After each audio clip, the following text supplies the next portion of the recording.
De lait par jour de vie. Donc imaginez la rentabilité de la brune, mesdames et messieurs. C'est une vache qui, depuis qu'elle est née, donc on a dit depuis juillet 2005, elle a produit tous les jours 18 kg de lait. C'est assez impressionnant. Donc on peut féliciter, je pense, cette vache active et puis féliciter également l'éleveur propriétaire, donc la famille Petit-Jean. Voilà.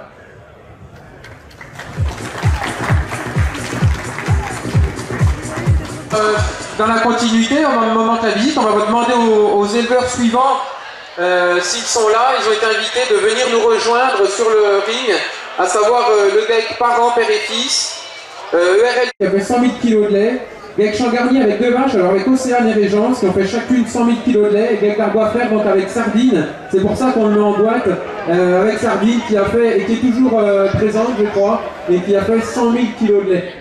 Et vous allez voir, il y a un groupe de jeunes là au milieu. Donc, de part et d'autre, vous avez chacun une vache en lactation. C'est des vaches qui viennent d'emporter les prix de meilleures fromagères et meilleures productrices par jour de vie. En gros, la vache la plus claire que vous avez, quand vous regardez en face à droite, présentée par Jean-David, et depuis qu'elle est née, même si elle n'a pas produit de lait au début, depuis qu'elle est née, elle a produit un équivalent de 18 kg de lait tous les jours, tous les jours, tous les jours. Et la vache qui est à droite là-bas, c'est la meilleure référence en production. Des journées châtillonnaises, donc la meilleure référence en matière protéique.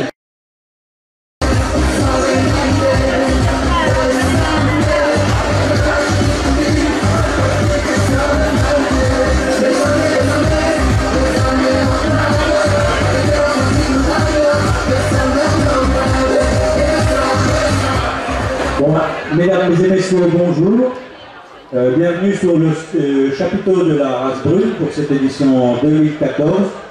Et bien, ça commence fort puisque lycée agricole de la Barotte, donc Châtillon, remporte ce prix de championnat Génis.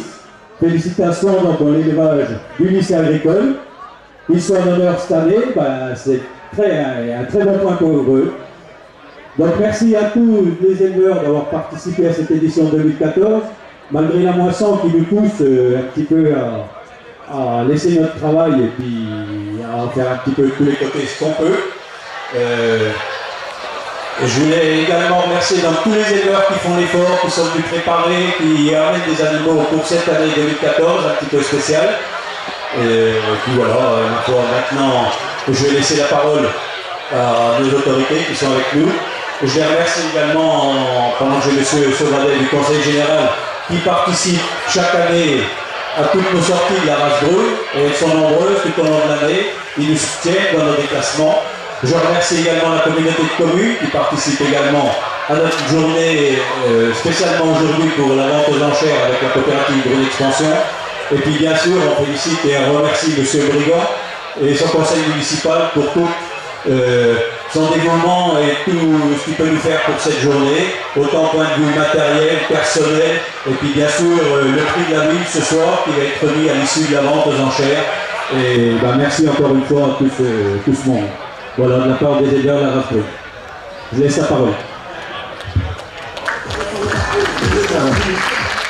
Bien, écoutez, M. Salomon, je me retrouve avec beaucoup de plaisir à côté de vous, parce qu'aujourd'hui, c'est la concrétisation de plusieurs réunions de travail, d'heures de mise au point, de rectification, on déplace, on replace, et finalement, aujourd'hui, on découvre le site tel que nous l'avons imaginé ensemble. Alors c'est vrai, comme je le disais ce matin sur Radio Bleu Bourgogne, ce week-end à Châtillon, c'est la fête. C'est la fête, mais c'est aussi place à l'économie. Et on a souhaité, au cours de ces 2 journées, tous les ans, mettre à l'honneur et en avant toutes les activités que l'on peut trouver dans le Châtelet. La pierre, vous verrez une sculpture en cours un peu plus loin. La vigne, parce qu'il y a aussi des stands de créments. La race brune et l'agriculture en général, bien sûr, c'est le point fort, avec un rassemblement d'éleveurs de toute la France, mais aussi de l'étranger. Et notre invité d'honneur cette année, c'est l'ensemble qui se situe sur le site de la Barotte. Premièrement, parce que nous avons souhaité, nous, communauté de communes, réaliser un centre équestre, un des plus beaux, un des plus gros de France. Et deuxièmement aussi, parce que nous avons un lycée qui est pour nous important et qui, au mois de septembre, va ouvrir une filière BTS. Donc nous, on était venus de faire connaître peut-être un peu mieux cet établissement.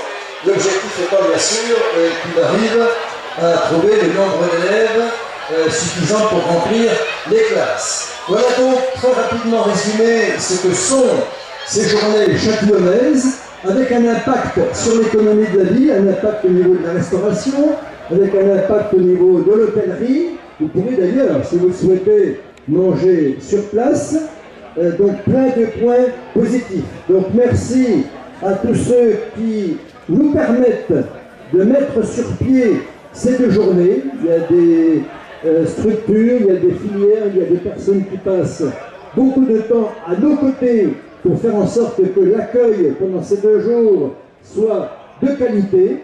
Et je souhaite que pour ces 2 jours, le temps soit aussi de la partie, même si pour certaines activités professionnelles, la pluie est attendue. Alors on pourrait supposer qu'elle tombe la nuit et qu'il fasse soleil la journée. Je pense que tout le monde s'y retrouverait. Toujours est-il que je souhaite aux uns et aux autres de passer de très bonnes journées ici sur le site de Collabé. Et je voudrais, pour terminer, remercier François Sauvadet d'être à nouveau présent pour cette inauguration, comme c'est le cas d'ailleurs chaque année. Et je vais avec beaucoup de plaisir lui passer le micro. Vive Châtillon-sur-Seine et vive le pays châtillonnais.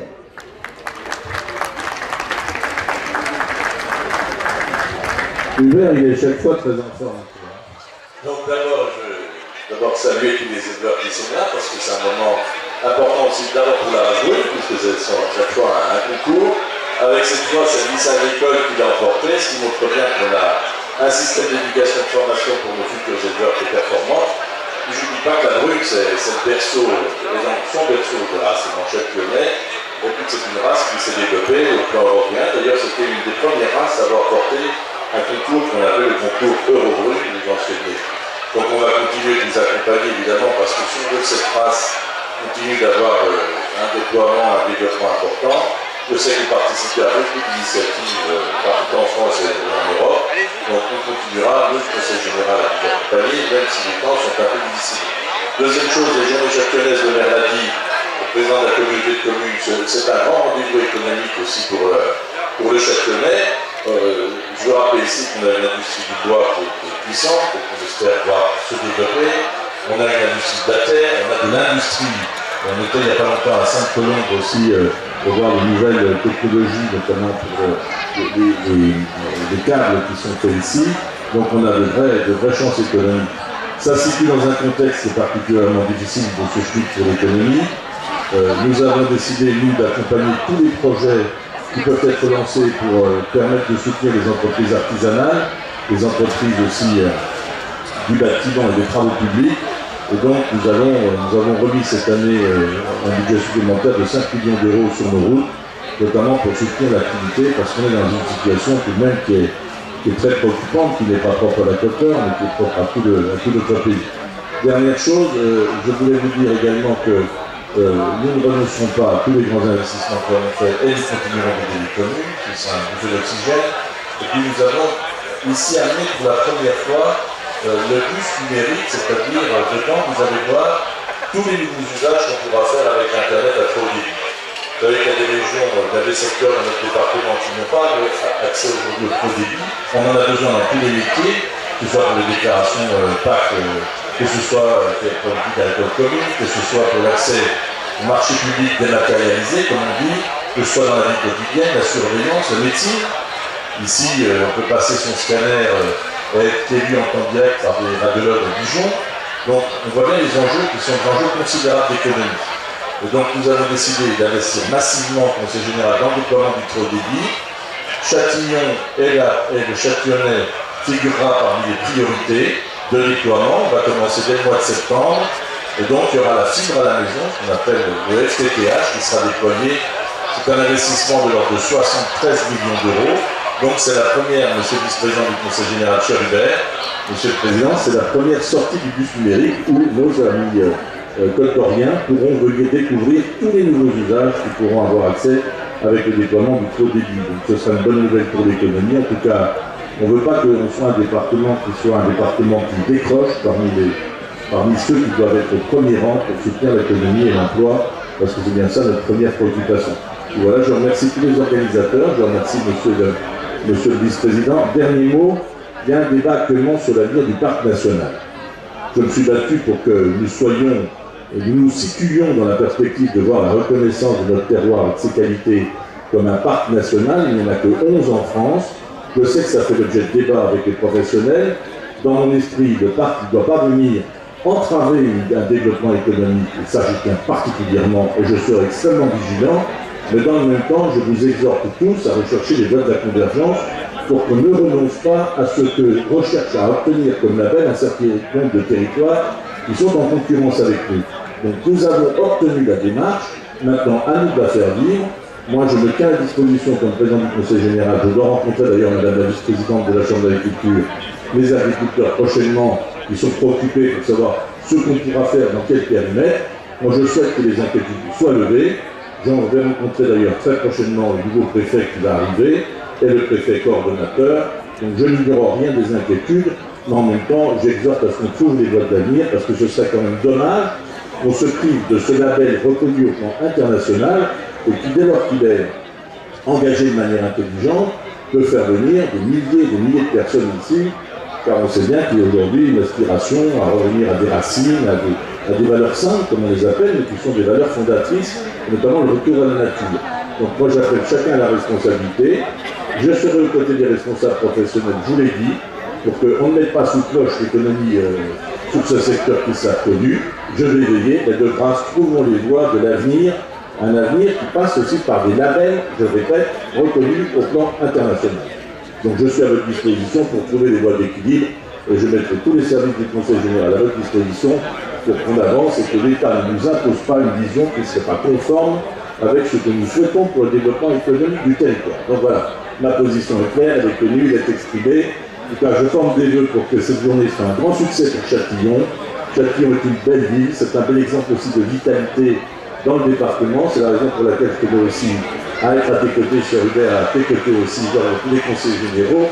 Donc que vive le pays châtillonnais, que vive Châtillon-sur-Seine et que vive la Côte-d'Or.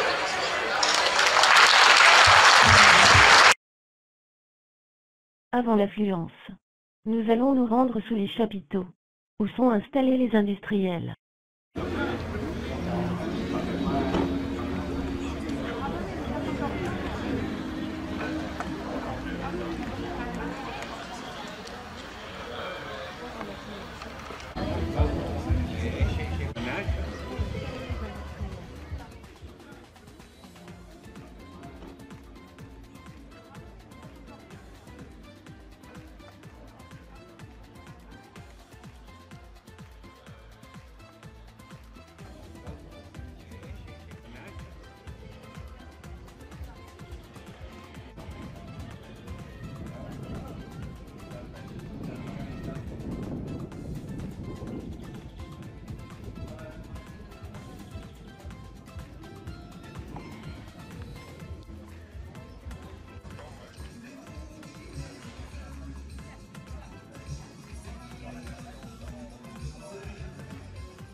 Je vais pas lui envoyer un petit message, j'ai pas de batterie, s'il te plaît, si tu viens de la chercher.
Attendez, voilà, voilà ce qui est l'exploration tactile.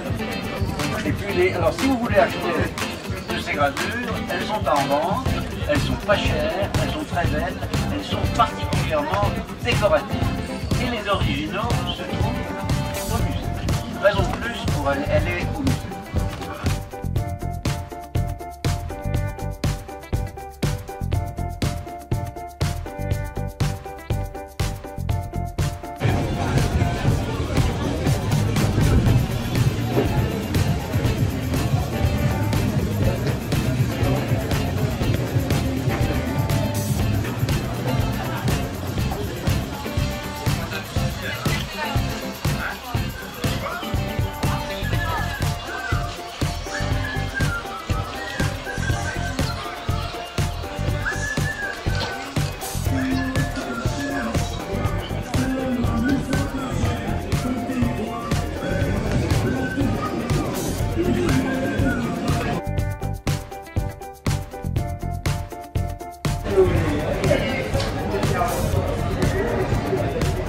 Qu'est-ce que c'est le 212?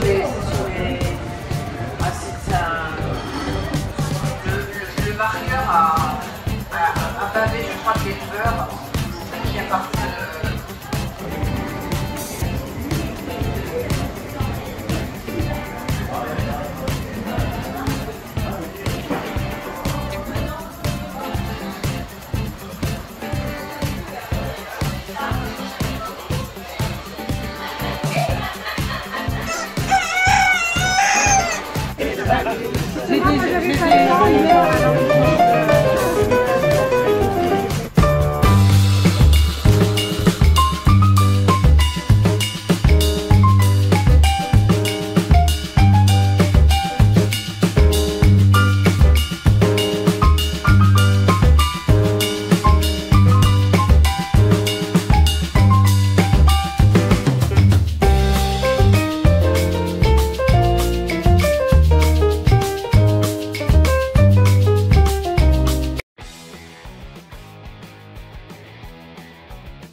Aujourd'hui, deux paysagistes exposent leur réalisation.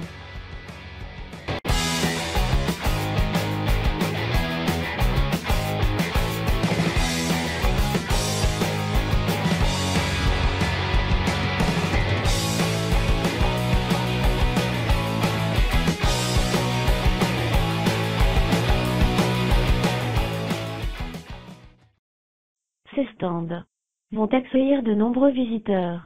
Et dans celui-ci, vous allez voir le mérinos. Il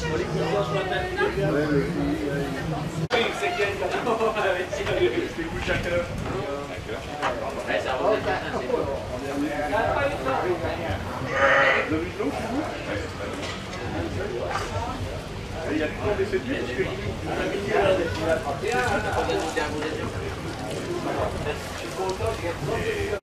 C'est les seuls survivants. Et les derniers mérinos du Châtillonnais. Non, ils sont beaux. Là, parce que c'est pas du tout en vol. si on répond, des questions sans répondre. Des bordels, on ne rien faire. Oui,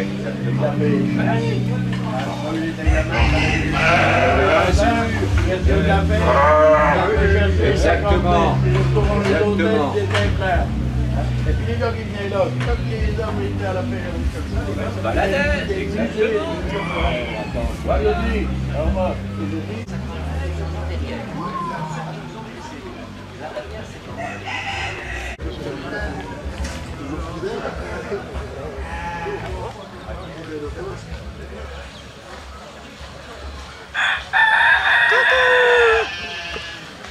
Salut, comment ça va?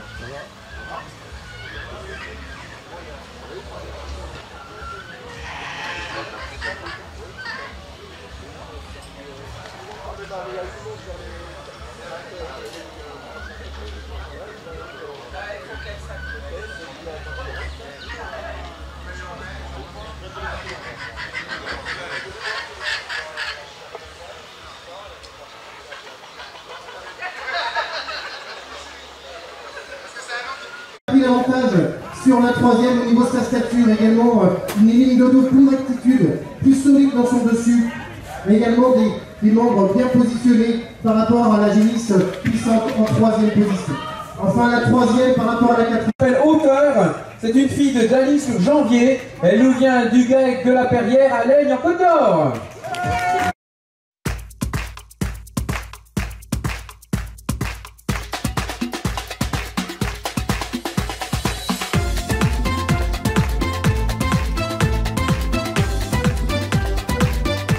De section, elle s'appelle Eugénie, c'est une fille de Payoff. Elle nous vient du GAEC Funken à Latrecey en Haute-Marne.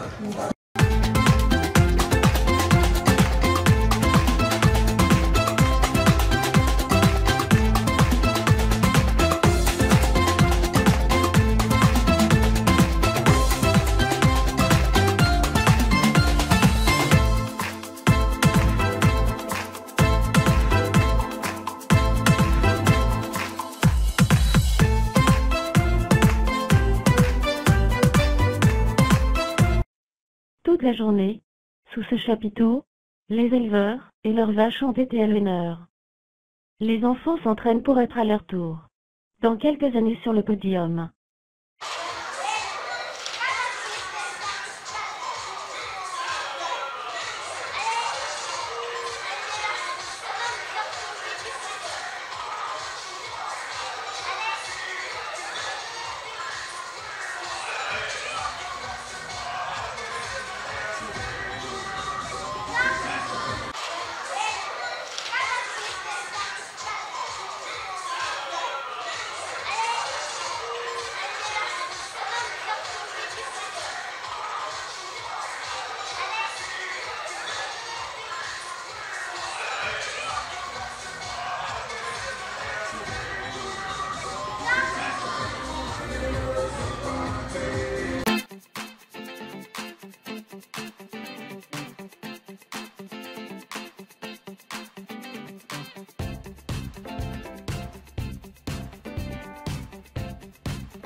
en marche de route.